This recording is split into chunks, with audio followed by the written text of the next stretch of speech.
Bharat, India, Hindustan दुनिया की largest जमहूरियत है, जिसमें एक जो सबसे बड़ा हक़ तमाम इंसानों को हासिल है वो वोट का। पार्लिमानी इलेक्शन 2024 की मुनासिबत से आइए हम अपने वोट का भरपूर इस्तेमाल करें और 100% अपनी वोट को यकीनी बनाएं। इस मौके पर welfare party of India Karnataka की जानिब से हम तमाम पूरी दलितों से, बैकवर्ड से, हिंदुओं से, मुसलमानों से, आदिवासियों से अपील करते हैं कि आइए सब मिलकर इस मुल्क की सेकुलर हुकूमत को सपोर्ट करें, सेकुलर कैंडिडेट को सपोर्ट करें।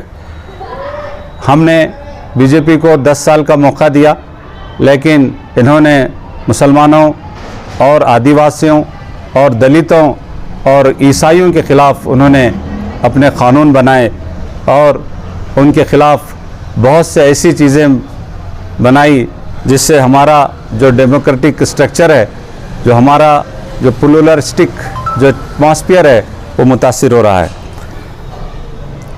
10 साल के बाद भी इस मुल्क के सबसे बड़े ओहदे पर फायज़ नरेंद्र मोदी वज़ीर आज़म जी, जिन्होंने इस मुल्क के अंदर जो एक बात कही है कि मुसलमानों को इन्वेडर के तौर पर पेश किया है। यकीन मान लीजिएगा कि मुसलमान इस मुल्क का अटूट हिस्सा हैं। ये असल यहाँ के बाशिंदे हैं, जिनका आगाज़ 712 से लेकर आज तक इनकी यहाँ पर बुनियाद है। हम इस वक्त उनके इस बयान का खंडन करते हैं।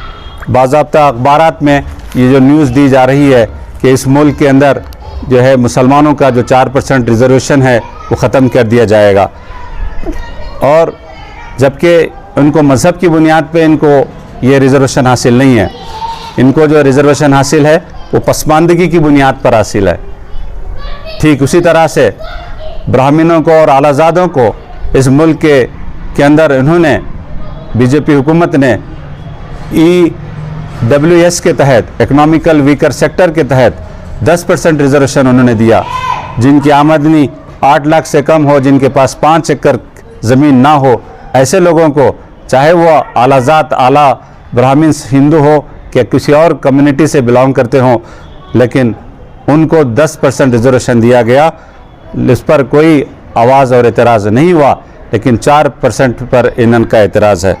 आइए, जिन्होंने नफ़रत को आगे बढ़ाया, जिन्होंने झूठ को आगे बढ़ाया, जिन्होंने करप्शन और महंगाई को आगे बढ़ाया, जिन्होंने बेरोज़गारी को पूरे मुल्क में राइज किया और इस मुल्क की इकनॉमिक कंडीशन को बहुत ही कमज़ोर किया, ऐसे हुकूमत को बेदखल करें।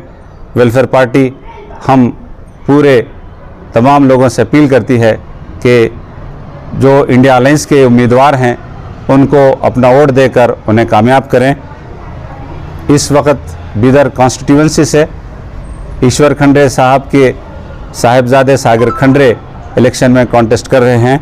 हम बीदर के तमाम ताल्लुक़ात से, इस कॉन्स्टिट्यूंसी में बचने वाले तमाम लोगों से हम अपील करते हैं कि वो अपना वोट कांग्रेस के उम्मीदवार के हक़ में इस्तेमाल करें और सेकुलर हुकूमत को इक़्तिदार में लाएं।